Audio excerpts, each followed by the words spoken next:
From Albany to Buffalo. Low Bridge, everybody down.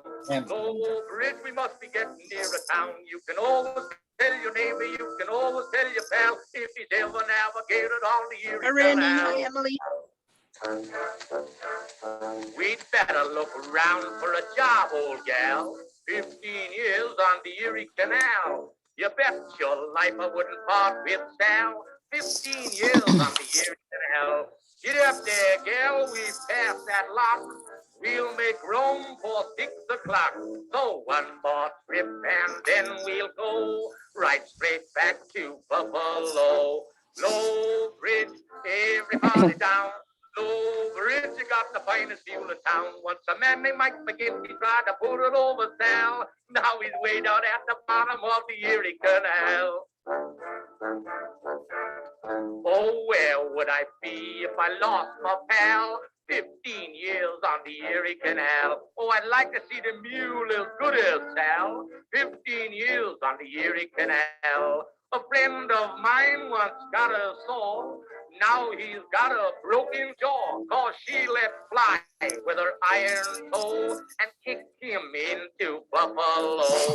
Low Bridge, everybody down. Low Bridge, you got the finest view in town. If you're looking around for trouble, better stay away from Sal. She's the only fighting donkey on the Erie Canal. I don't have to call when I want my Sal. 15 years on the Erie Canal. She dropped from her stall like a good old gal. 15 years on the Erie Canal. I eat my meals with Sal each day. I eat beef and she eats hay. She ain't so slow if you want to know. She puts the buff in Buffalo. Low Bridge, everybody down. Low Bridge, you got the finest view in town. Needs a bale of hay for dinner and on top of that for Sal. Tries to drink up all the water in the Erie Canal.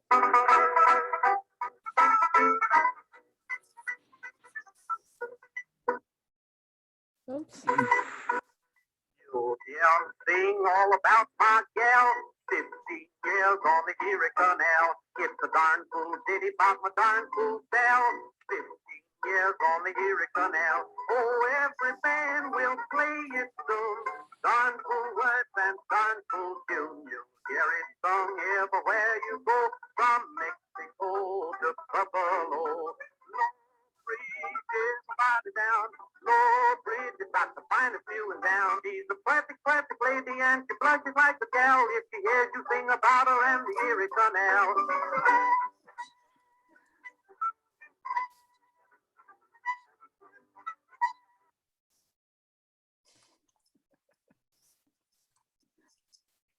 All right.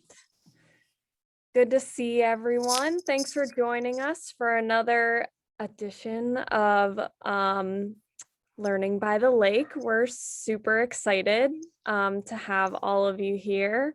Before we get started, I'd just like to remind everyone to please mute their microphones. We're also going to be saving questions for the end. If you have them throughout, please place them in the chat. For those of you who haven't been able to join us yet.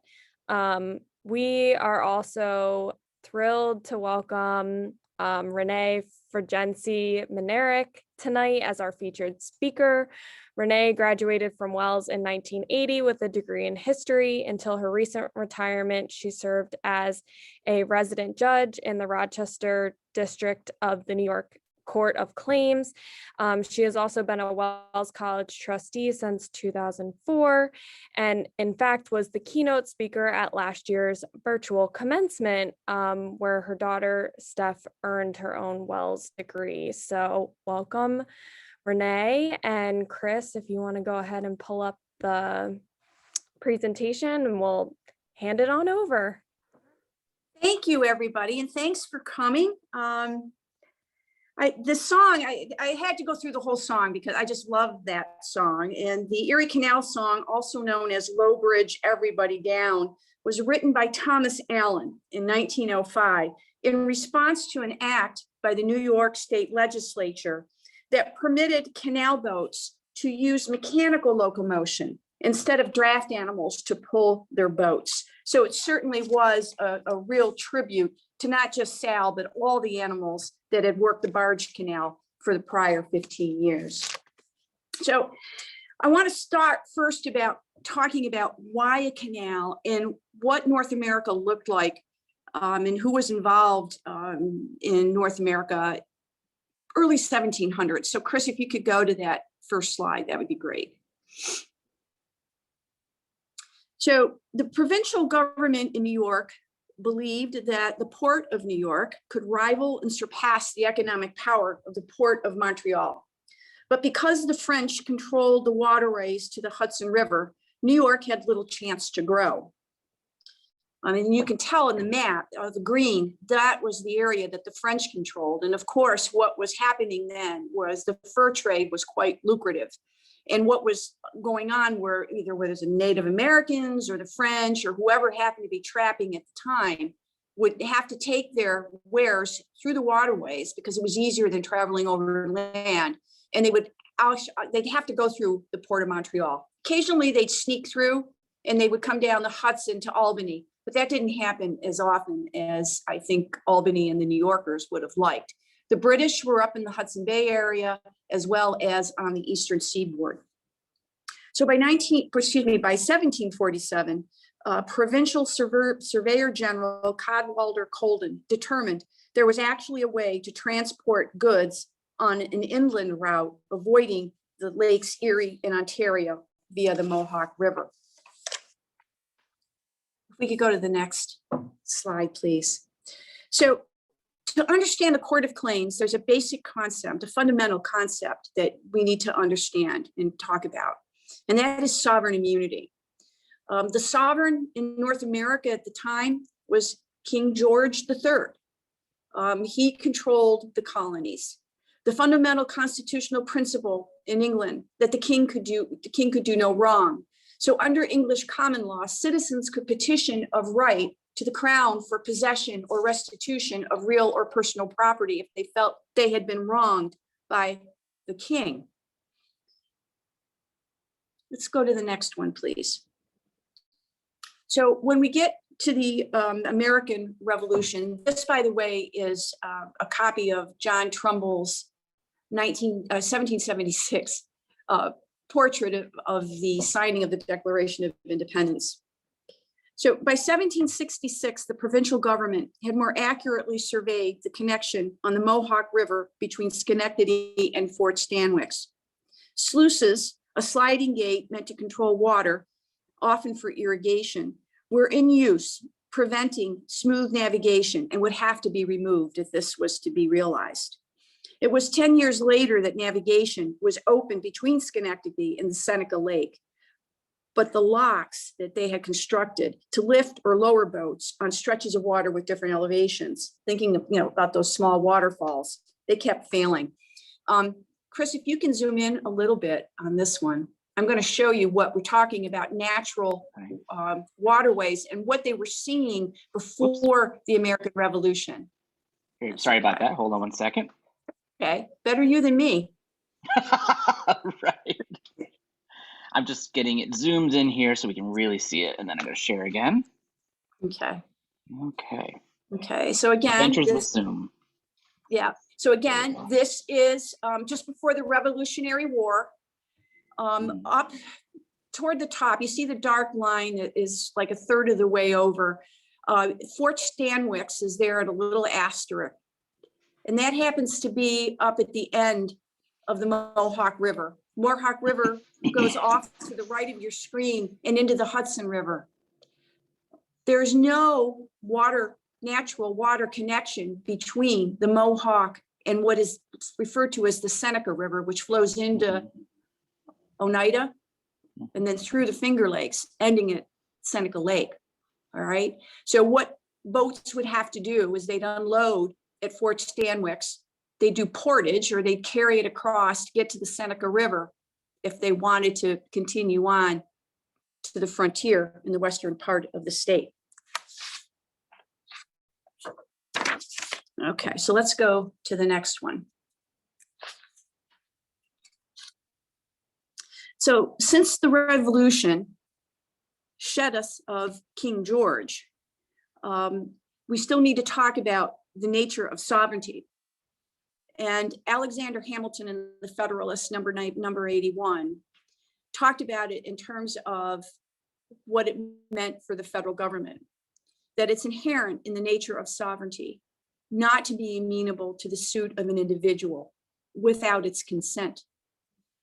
This is a general sense and the general practice of mankind, and the exemption as one of the attributes of sovereignty is now enjoyed by the government of every state in the Union.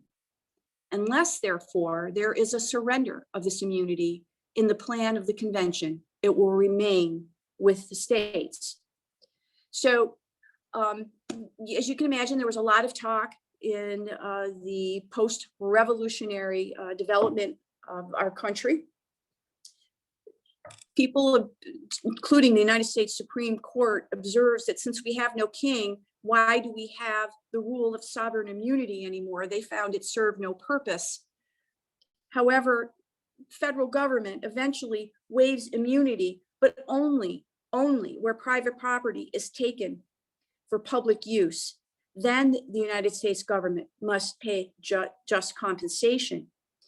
In New York State, however, and again, as Hamilton talked about, they gave the states the opportunity to decide on their own whether or not they would follow sovereign immunity or waive that immunity and allow their citizens to sue the government.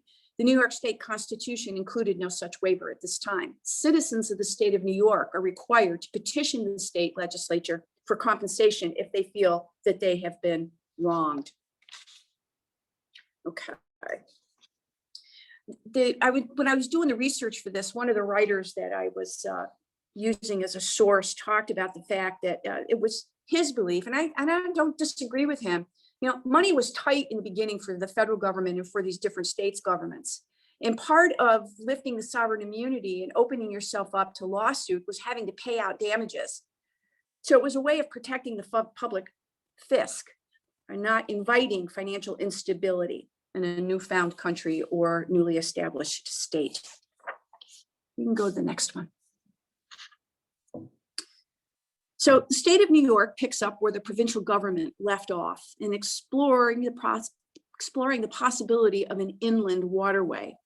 A canal looks attractive because natural waterways were uncontrollable. They were subject to dry spells. They were subject to flooding. Our first governor post-revolution is George Clinton, and he advocates for the improvement of a natural water channel to facilitate communications with the frontier. The legislature authorized a survey to be taken and creates various private companies to implement the plan to open navigation. Simeon DeWitt, a land surveyor, is appointed Surveyor General of New York State in 1784, and he is the one that is largely responsible for the early detailed mapping of New York State. Governor Morris was a New York State senator from 1800 to 1803. And he happened to visit Niagara Falls in Lake Erie in 1800. And it gave him an idea that perhaps a canal can be constructed to connect Lake Erie with the Hudson River. He talks about this idea with Simeon DeWitt, and the idea gains traction. Simeon DeWitt, you guys should know, he's considered the founder of Ithaca. And could you go to the next slide, Chris? Also the namesake for Simeons on the Commons. Okay, we can move on. This is a picture of old Albany City Hall. It's the seat of government at this time. So in 1808, the legislature appoints a joint committee to explore and survey the most eligible and direct route for a canal to open that communication between the tidewaters of the Hudson and Lake Erie.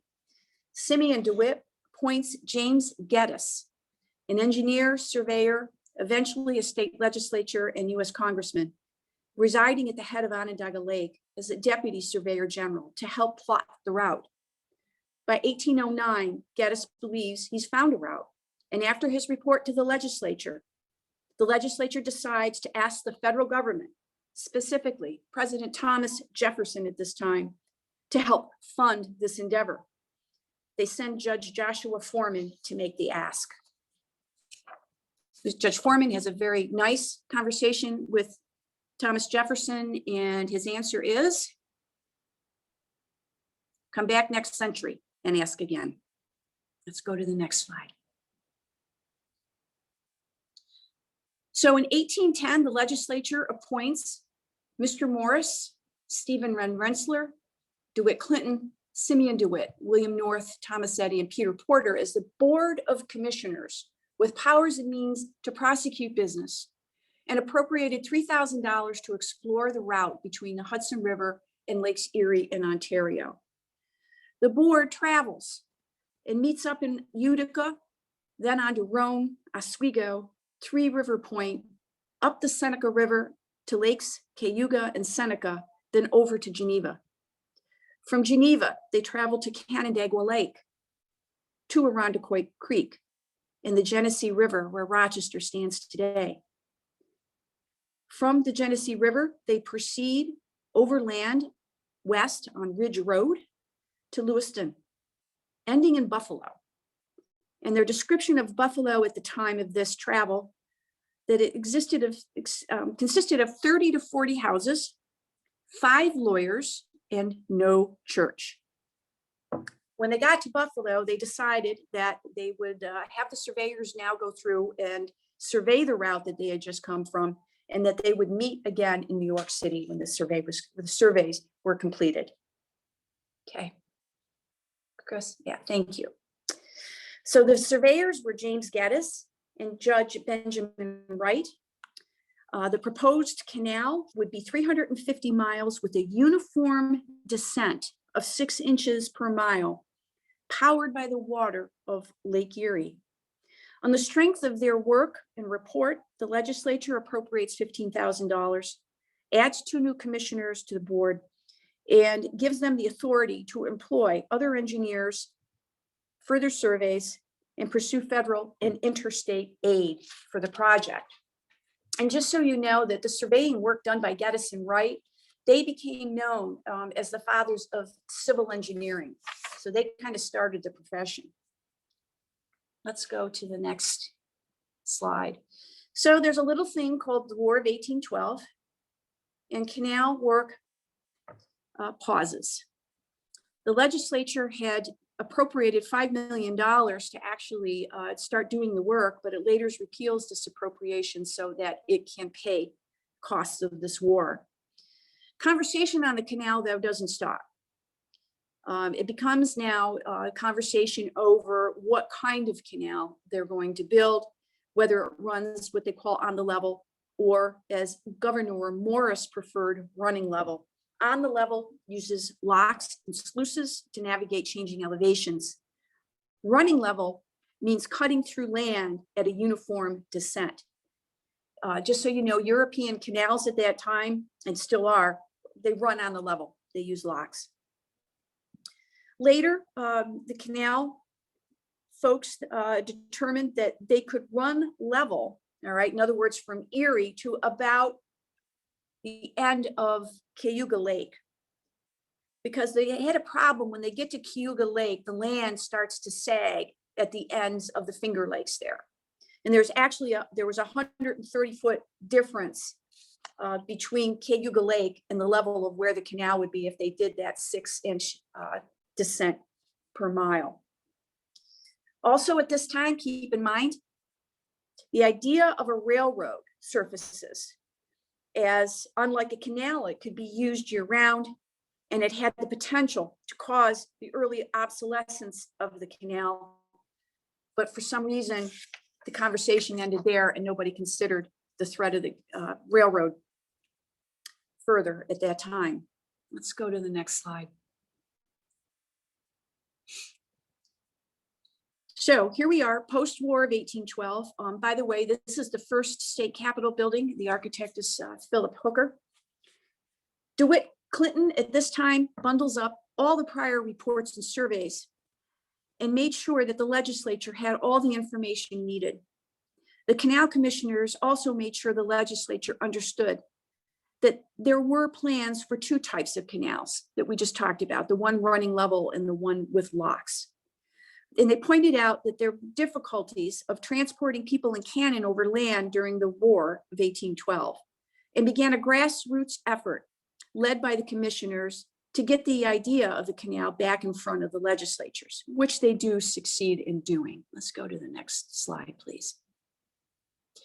So in 1816, the legislature passes an act to provide for the improvement of the internal navigation of the state.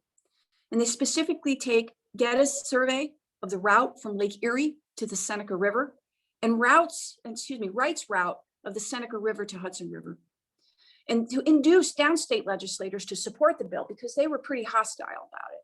The law was amended to provide for the exploration of a canal along the Hudson River to Lake Champlain. $20,000 was appropriated at this time to conduct those surveys. Again, we're not shovel ready yet. Okay, so let's go to the next. All right. So now the commissioners are ready to put the shovel in the ground because they've laid all that work that the Act of 1816 allowed them to do. So here we have, we're back in the legislature. They're ready to put the money on the table to actually dig this canal. And we still have a tremendous amount of opposition from the delegation from New York City. Elijah Williams, who was from Columbia County, breaks ranks with his leadership. And to him, if the canal is to be a shower of gold, it will fall upon New York. If a river of gold, it will flow into her lap. And he provided the vote in the assembly of the legislature that led to the passage in that house. The legislation was championed by, this name, Martin Van Buren in the state Senate. And the Act of 1817 passes both houses. We go to the next. So what they did in 1817 was they gave the commissioners the authority to pay the damages so to be assessed and appraised, and the fee simple of the premises so appropriated shall be vested in the people of the state of New York. Okay. This was the first general statute providing for hearing and determination of private claims against the state. We'll go to the next. So I just thought it might be interesting for you to see what kind of funding they thought of. It was a tax on a bushel of salt that was produced in Western New York. Passengers traveling on the Hudson River were taxed as well. There was a state lottery, and if it had any proceeds, it would go to funding the canal. Duties on sales at auctions were also to provided to fund a canal, and a levy on private property to people who were going to benefit from the canal. So by 1833, some of these funding areas raised about $6 million. And that was just the salt and auction proceeds alone. Passenger tax was suspended. The real property tax was never collected, and the lottery never produced any excess cash. Now, we talked earlier about this act getting out of the Senate and the Assembly. But at that time, even though an act of legislation passed successfully out of both houses, it had to go to something called the Council of Revision. And that would be the next slide, Chris, please. Okay. So in 1777, the New York Constitution provided all bills passed by both houses be sent to the council. And that was for revision and consideration before becoming law. Members were the governor, the chancellor. The chancellor was the head of the highest court in the state at that time, and at least two or more justices of the state Supreme Court. In 1817, John Taylor, who is the acting governor, because he was the lieutenant governor, Chancellor James Kent, Chief Justice of New York, Smith Thompson, and two associate justices, Jonas Platt and Joseph Christopher Yates, were part of this council. And as you can imagine, it was tough. It's touch and go in the legislature passing it, and there was still hostility to this piece of legislation in building the canal. And in fact, Chief Justice Smith Thompson's opposition was a little more, how do I say it, legal based, okay? And he opposed it because it gave arbitrary powers to the commissioners over private rights without proper guards. So in other words, what he's talking about, commissioners go out, they say to a landowner, we're going to need your land to build the canal, and you get X amount of dollars. There's no argument about whether or not that's an appropriate amount. Is it too much, too little? Is it fair? Is it just? Is the claimant happy? We don't know, because there's no process or procedure around the particular powers that the legislature gave the commission at this time.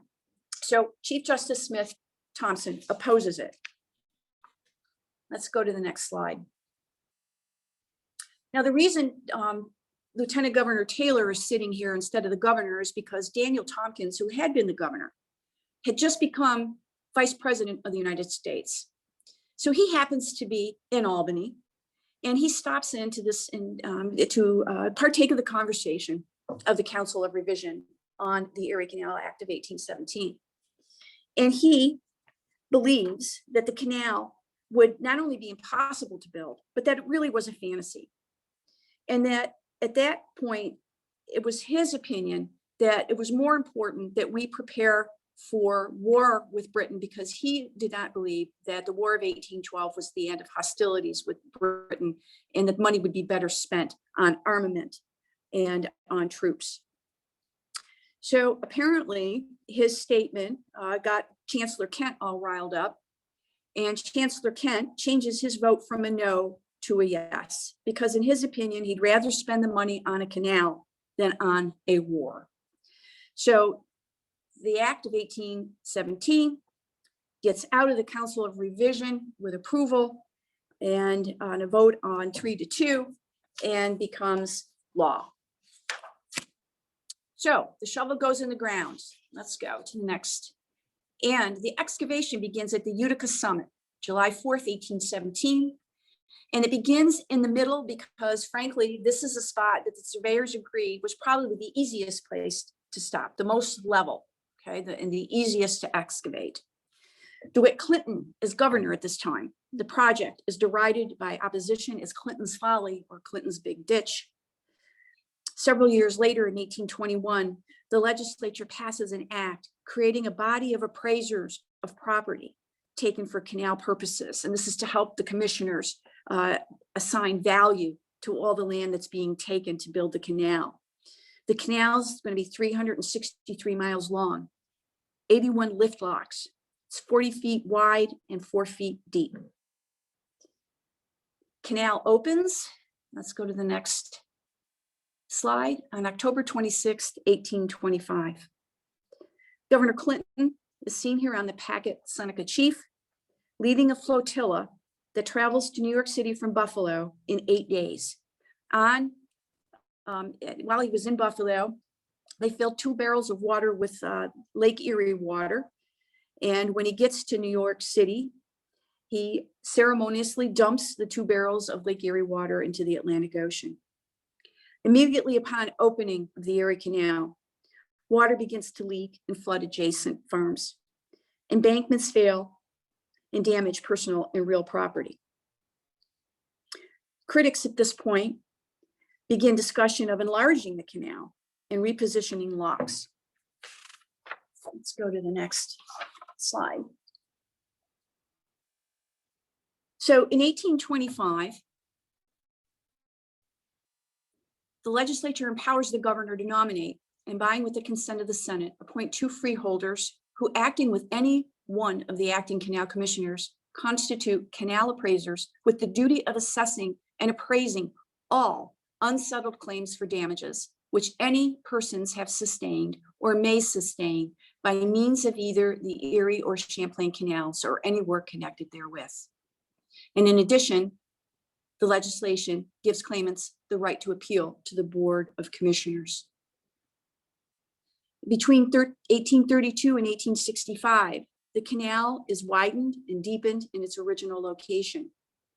And in 1836, the legislature expands the jurisdiction of the commission for the appraisal of claims connected with the construction of canals or works connected with canals, For example, using your land as a staging area to repair an embankment. You could seek recovery for that. Now, private citizens are still petitioning for redress for any harm that they perceive the state has done them. And these increase in volume, and the process is open to abuses. Claims frequently lack supporting facts, having no or little foundation in law or equity. Granting these claims depletes the state treasury. So let's check in on what the federal government is doing with sovereign immunity at this point. Let's go to the next slide.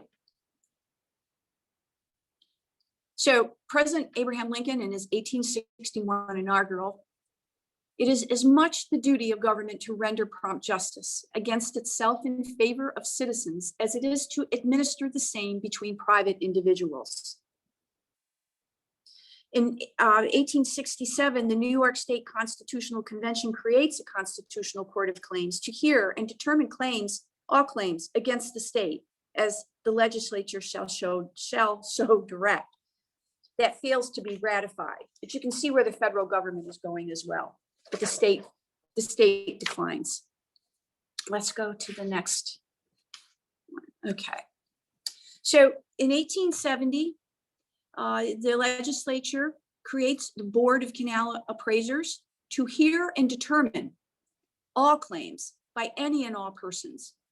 Damages caused by use and manage of canals or arising from the negligence or conduct of any state official in charge of canals, or from any accident or other matter connected with canals. The board can make rules for filing claims, evidence, and witness testimony. And it would be non-canal related claims against the state, though, are still submitted and passed on by the legislature, even though the jurisdiction of the Board of Canal Appraisers is increasing. In the Constitutional Convention of 1872, again, proposal for a constitutional court of claims to hear all claims against the state of New York is promoted but defeated. And in 1874, at the Constitutional Convention in that year, there is one constitutional amendment that succeeds, and that is that the legislature shall neither audit nor allow a private claim or account against the state, but may appropriate money to pay such claims as shall have been audited and allowed according to law. And although a constitutional court of claims was again proposed to audit and hear and determine such claims, it failed to pass. And just so you know what's going on with the canal at this time, pollution is becoming a problem as everyone is dumping waste in the canal, including adjacent landowners, not just from waste from boats. Okay, let's go to the next one, please.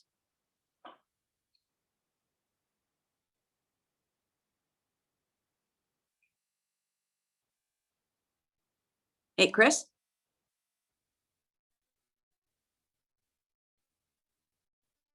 Is that the right one? Board Thank you. claims? So, in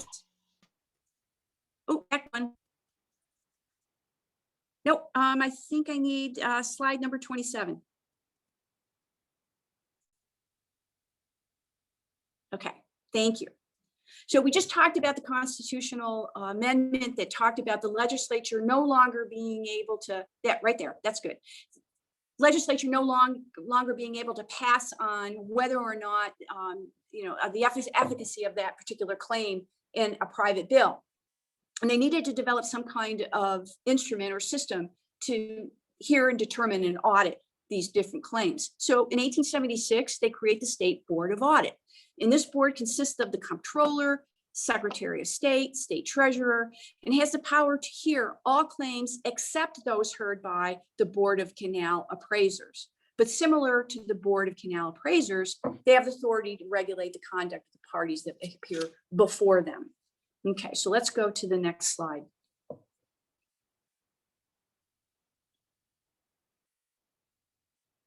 Okay, so in 1883, the legislature abolishes both the Board of Canal Appraisers and the Board of Audit and creates the Board of Claims to hear, audit, and determine all private claims against the state and all counterclaims by the state against private claimants before the board. The governor appoints 3 commissioners for a term of 6 years. You still require special legislative acts to pay off on the claims once they've been determined by this board. The Constitutional Convention of 1894 proposes, again, a constitutional court of claims, and that fails to pass. Also at this time, regarding the canal, the legislature appropriates $9 million for canal improvements. Okay, let's go to the next slide, please.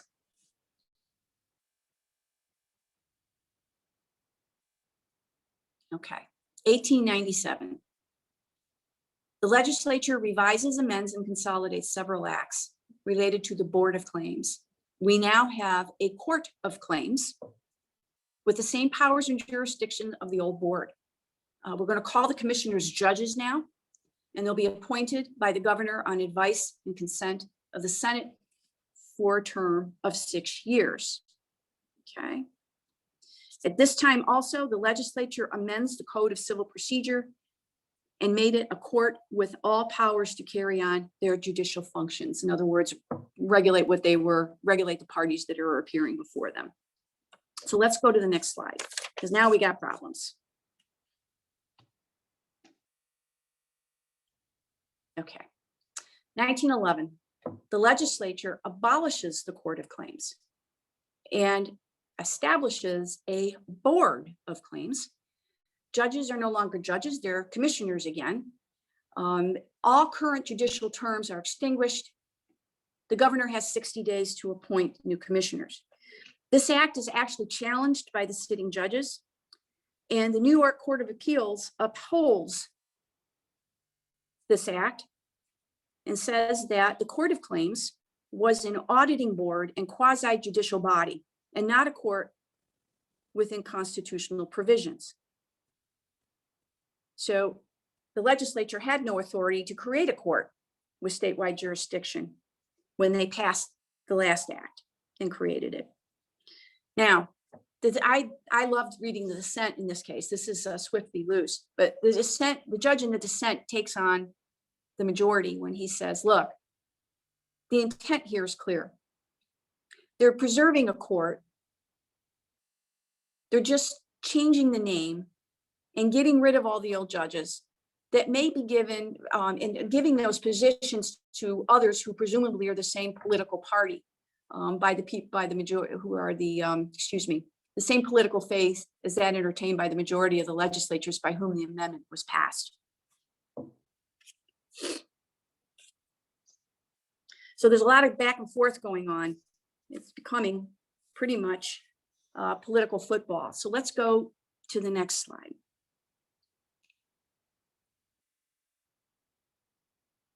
More people in government are starting to notice what's happening with this particular court and sovereign immunity.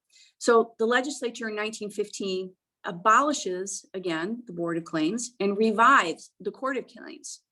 And it's commented on in the Constitutional Convention of 1915 that this particular history of the court and the board illustrate how serious issues can be made the football of designing men for purely selfish purposes. However, despite this observation, the proposed constitutional amendment to establish a constitutional court of claims fails. And we get to 1920, the legislature gives the Court of Claims the jurisdiction to hear and determine a private claim against the state, and the state hereby consents in all such claims to have its liability determined. But that's in statute and not in the Constitution. So let's go to the next slide.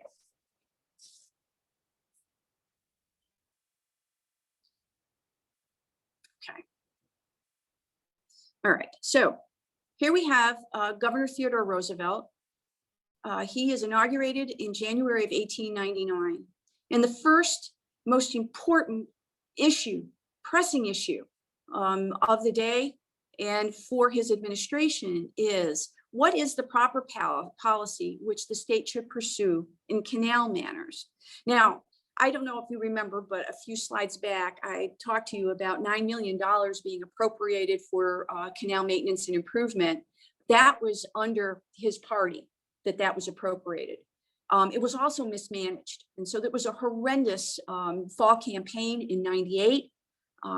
And his party survived that mismanagement of funds. So now he feels like he's got to make it right. So what do we do with the canal?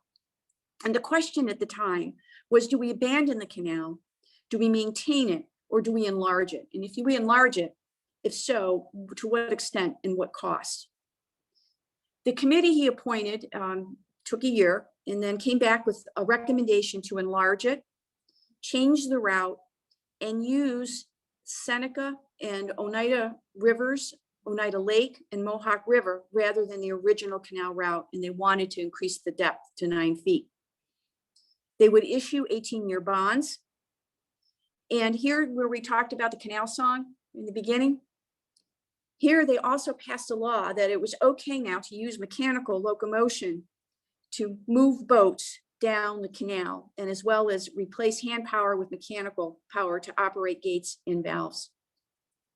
They also made a recommendation to professionalize and monetize the public works workforce at this time, because they wanted to attract young, smart, intelligent people to work in public works, which, I should tell you, Surveyor General then became Department of Public Works, which then becomes our Department of Transportation. So they wanted to professionalize it. And all these recommendations were adopted in Maine law in 1905. So those of you who travel down the New York State Thruway, sometimes it gets a little confusing. Is it the Erie Canal or is it the Barge Canal? The project that's proposed here under Roosevelt, this is what becomes the Barge Canal. All right. And let's go to the next one.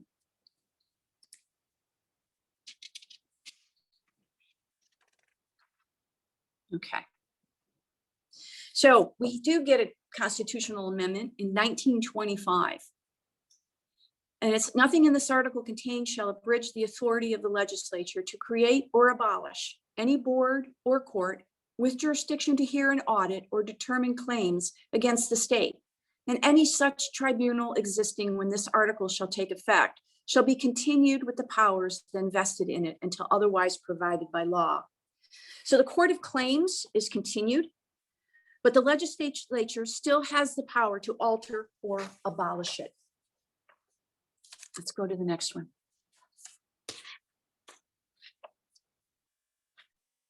All right, now we get to 1939. They have the new Court of Claims Act. It revises and simplifies any prior legislation related to the Board of Claims or the Court of Claims. 5 judges are appointed by the governor for 9-year terms. The state waives immunity from liability. It has jurisdiction over claims of appropriation of any real or personal property, breach of contract, torts of officers or employees while acting in their official capacity, as well as private claims such as wrongful death and damage to person or property. Now, only a single judge could hear and determine a claim, although the presiding judge still had the authority to order that a panel of 2 or 3 judges hear a claim were required. Judges could also order witnesses or employees or officers to stand for an examination before trial. The comptroller shall pay any award or portion thereof not appeal. So now they're avoiding having to go through and getting special legislation through the New York State legislature to get paid. Let's go to the next one, please.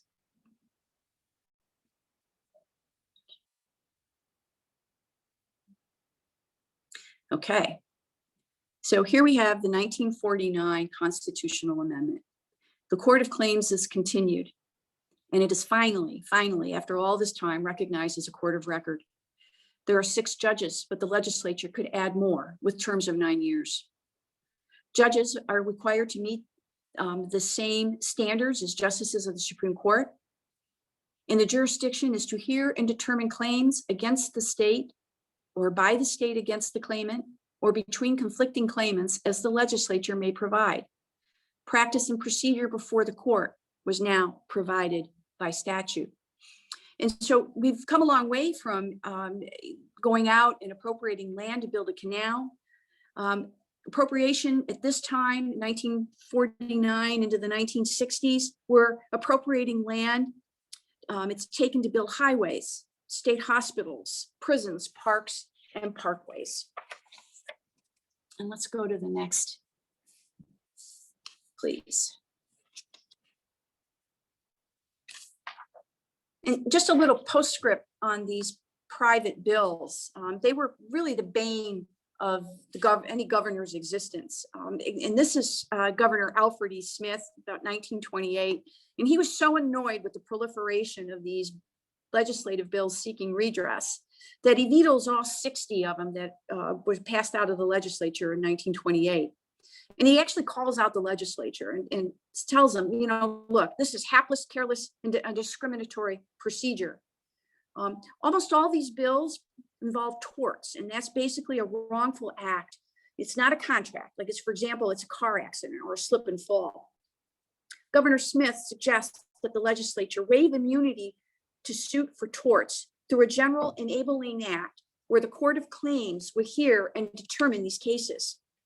The legislature passed the act in 1929, and the Court of Claims could now hear claims based on negligence of officers and employees of the state. The New York Court of Appeals, the highest court in the land, lauded this particular act as a recognition and acknowledgement of a moral duty demanded by principles of equity and justice. So there are going to be a couple more slides after this, and I think this is going to be posted that has the sources, the research that I did. So you can take a look at those at your leisure. We're done with the slides for now, but I do want to say something in closing about this. This is from Ernest Brewer, a law librarian who did a significant amount of research on the history of Court of Claims. And this is a quotation. The waiver of immunity has been gradual, but today, but this is 1959, the state of New York may well be proud of its unique position in having waived almost complete immunity from suit for private claims and provided a judicial forum where claims are handled with equal justice to the state and its citizens, with due dispatch and by judges qualified to serve in this highly specialized court. So that, ladies and gentlemen, is my court, the New York State Court of Claims.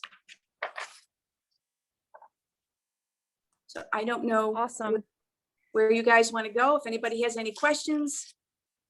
Hi, guys. Yeah, I say we can open it up to questions. I would either put them in the chat, or if you want to ask your question live, just ask in the chat so we can call on you. We have a question from Mary Cryan, who says, does each state have a court of claims, or is New York State the first one? You know, it varies, and we haven't done a complete assessment of each state, but I will tell you that some states actually have it as a subsection of another. In fact, this is a big discussion in New York right now in terms of court merger. Why aren't we the Court of Claims division of Supreme Court? All right, so New York State Supreme Court is the general jurisdiction trial court in New York State. And somehow we're kind of locked off on our own. So some states have that kind of setup. Other states have a completely separate state for the kinds of cases that we would hear. And don't ask me what Louisiana does. It was kind of hoping that Linda Law Clark was on. They don't do British common law. They do Napoleonic law, right? Because of all the French influence down there. So I'm not quite sure what Louisiana does, but it's a mix. It's a mix across the nation. Awesome. We have another question from Randy Kissel, who says, what types of claims did you hear? Oh, all kinds. The way that the Court of Claims is set up today, and I talked to you about this, when they passed that amendment, the legislature kept the ability to keep adding more judges to the court as needed, right? So right now, and they do it what they call by paragraph. So paragraph A are those original judges. And we're the ones that hear the civil claims against the state of New York. And that I can tell you is everything from Department of Corrections van is transporting prisoners to court, and they get in a car accident, right? So if somebody gets hurt, a private citizen that got hit by that van, they would be in my court, and I would have to determine whether or not the particular state employee who was driving that van was negligent. I've also had cases where, this is terrible, a child is swimming near a state flood control device and they drown. Okay, that would be a wrongful death action. I've had people walk off of cliffs in state parks and become seriously injured or unfortunately died. And so is there a failure to warn or a failure to maintain the state parks? Prisoners can also sue the state of New York if they're unhappy about something. I mean, I've had everything from they're not giving me a proper diet to, serious, getting beat up by officers. So it really runs the gamut. Anything you would see in a court of jurisdiction, you could see in the court of claims. I could talk forever about all the different cases I've had. I've had some real interesting ones. Yeah, that sounds really interesting. Rhea Hirschman, do you have a couple questions? Do you want to unmute and ask those? Maybe. Okay. Hi, Renee. Hi, Rhea.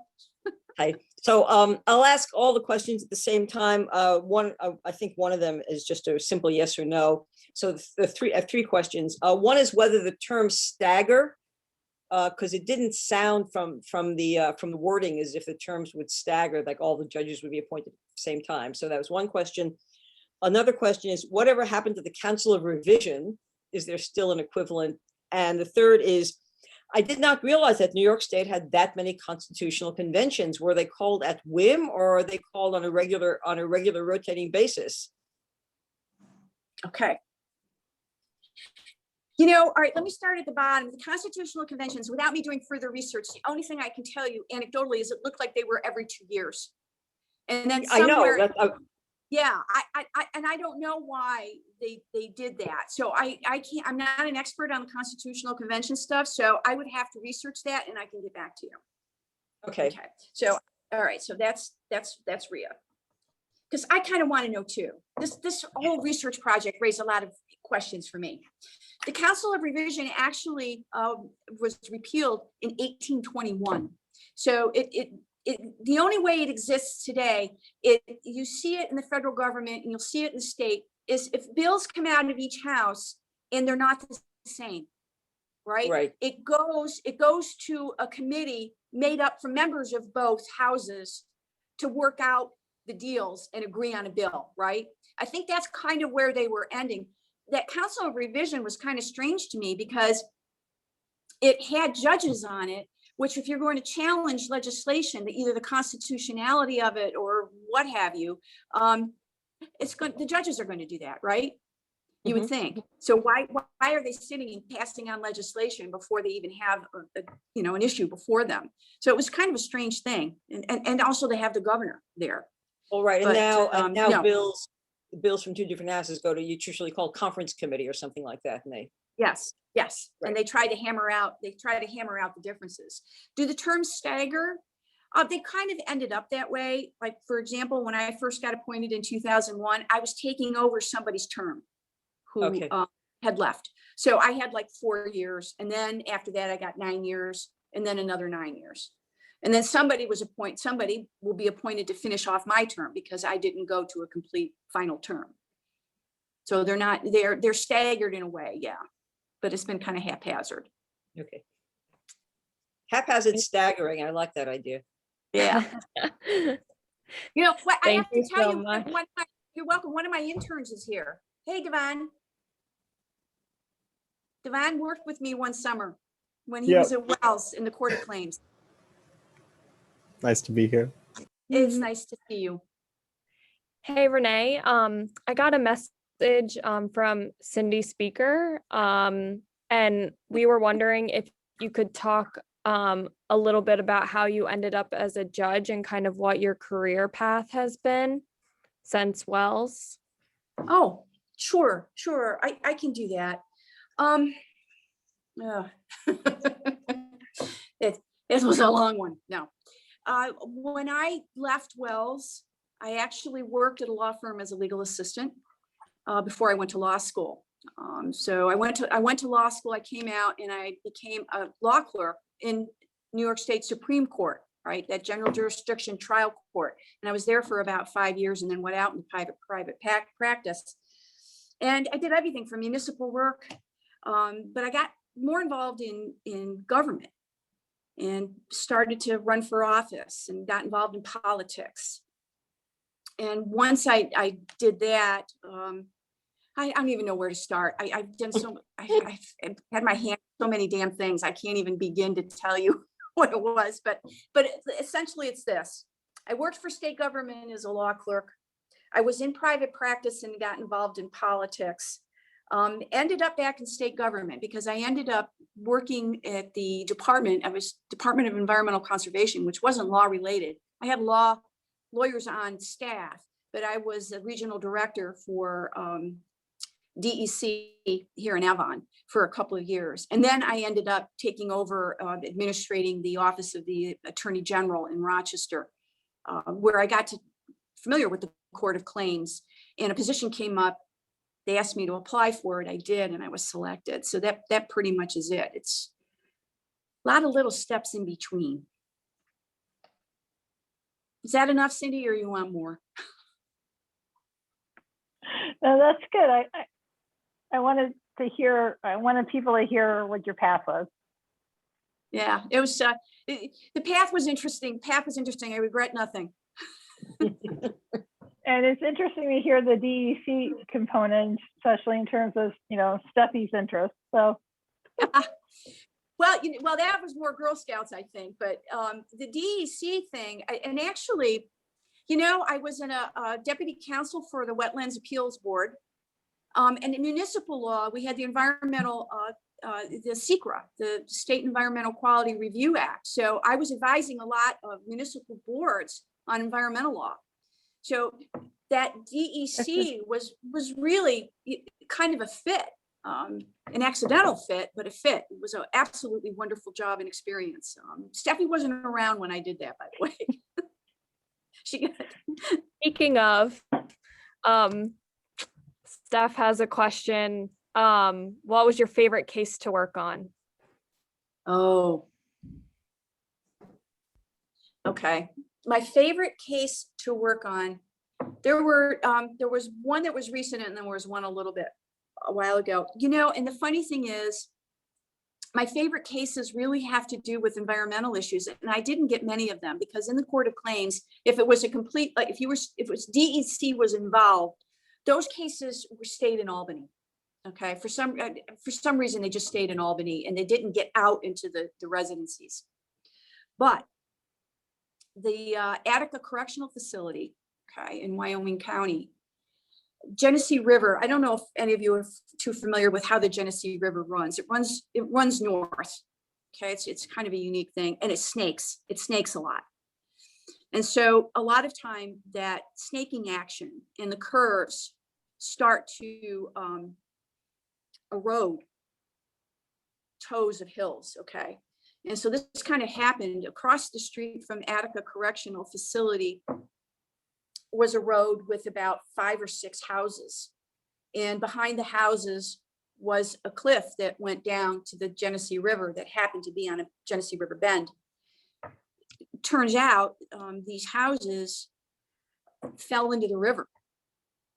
And we had to, obviously everybody had to be evacuated and no one was hurt, thankfully, but quite a bit of property destruction. And what ended up happening was the sewage pipes from Attica Correctional Facility across the street would get so clogged because the inmates would keep throwing debris in, okay, that it started backing up and the water pooled on one side of the street next to the facility. But what they didn't realize is the water was traveling across the street into the front yards and sitting on the top of that hill, okay?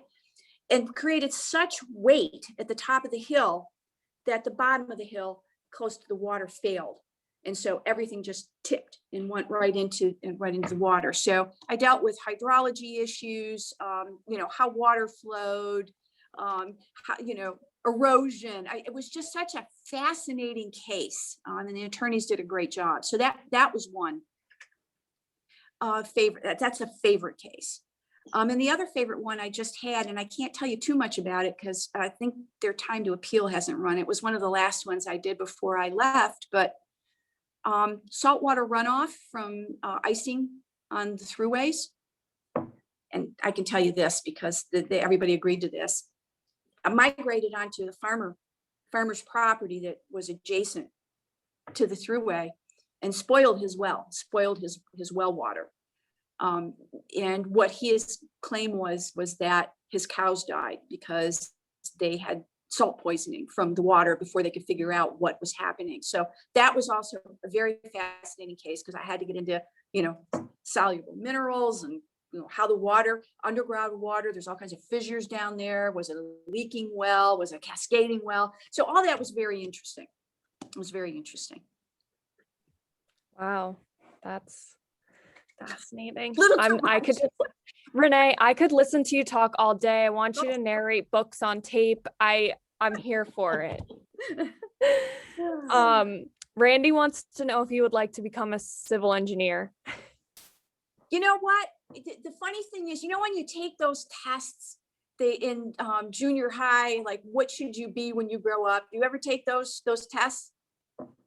I laugh about it now. Now, my father was a chemical engineer and my one brother is a civil engineer and my other brother is a mechanical engineer. Okay. That test said I should have been an engineer. I hated math. I loved social studies. And so there was no way I was going to do this. I just chucked it and said, forget it. But you know what? Those issues resonate with me. I so enjoy those issues. But that's why being a lawyer is kind of fun because I get to do a little bit of everything. That's awesome. Is it Janine Cryan or Jeannie? Janine, do you want to go ahead and ask your question? Sure. Hi. So I have a question for Hi, you. Jeannie. Hi, how are you? I'm well, thanks. It's nice to see you out not wearing your robes. And so I have a question for you. I know typically in the Court of Claims, you hear claims by yourself or one judge hears the claim, but in some situations, the presiding justice orders or directs more than one judge, I think it's less than 3, right, to hear a claim. Did that happen to you often? And if so, did you enjoy working with your colleagues on those kinds of cases? Janine, it never happened. It's never happened to me. Actually, the strangest thing, the closest that I ever came to this, and this is a peculiarity with the Court of Claims, and I think you and I kind of talked about it when we met a little bit, that like you have a car accident, okay, and it's on a state highway, and maybe they say state's not maintaining it appropriately, right? But then also maybe one of the drivers who's not a state employee is negligent. So you're straddling 2 courts. You can only sue the state in my court, but you can't sue anybody else. You have to go to state Supreme Court to see the other part of the case. The only time I almost sat with another judge was when we had a situation like that. And we were going to hear both parts of the case at the same time. But I've never really in my career, never heard of anybody doing a panel presentation. And I'm wondering, I'd have to do some more research. I'm wondering if that kind of fell by the wayside early on. Okay, thank you. Sure. So if no one else has any other questions right now, Renee, do you maybe want to put your email address in the We'll do that in the chat? That way, anyone who thinks of questions. Oh, Rachel has a comment. Go ahead, Rachel Porter. It's a little bit of an aside. It's a little bit of an aside, but thanks, Emily. We just have, thank you, Renee, for speaking. We've got a huge series of events in April. Emily and I have been planning with a few other folks, taking the place of the Students Activism Symposium that would normally happen on campus. We're doing a whole month of a series of virtual events instead. And we'll have all the details on the website soon and in the alum newsletter and everything, but it's going to be really cool. Lots of topics, lots of cool speakers. So I just want to give everyone a nudge to be on the lookout for that. And please come. We've been working really hard, and we've got some wonderful folks, including people Renee knows. So Okay.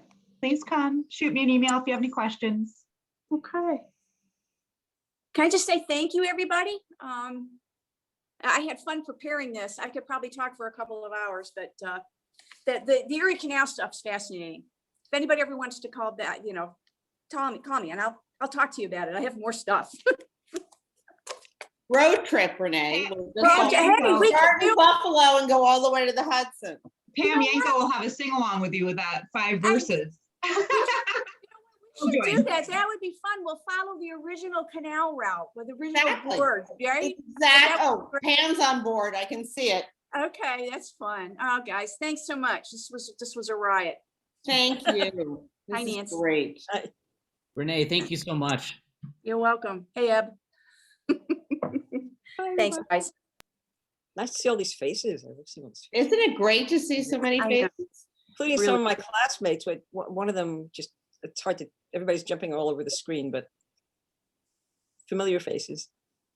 At least it's great to see them at least moving. If we're not in person, at least we're speaking and moving.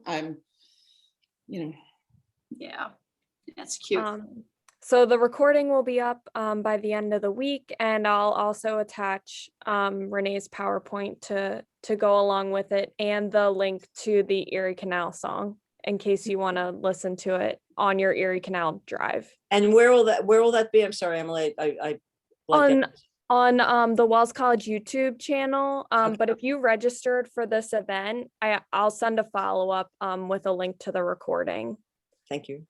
You're welcome. Oh, Renee Minarik, we sing to you. You are so good and true. We'll all be with you.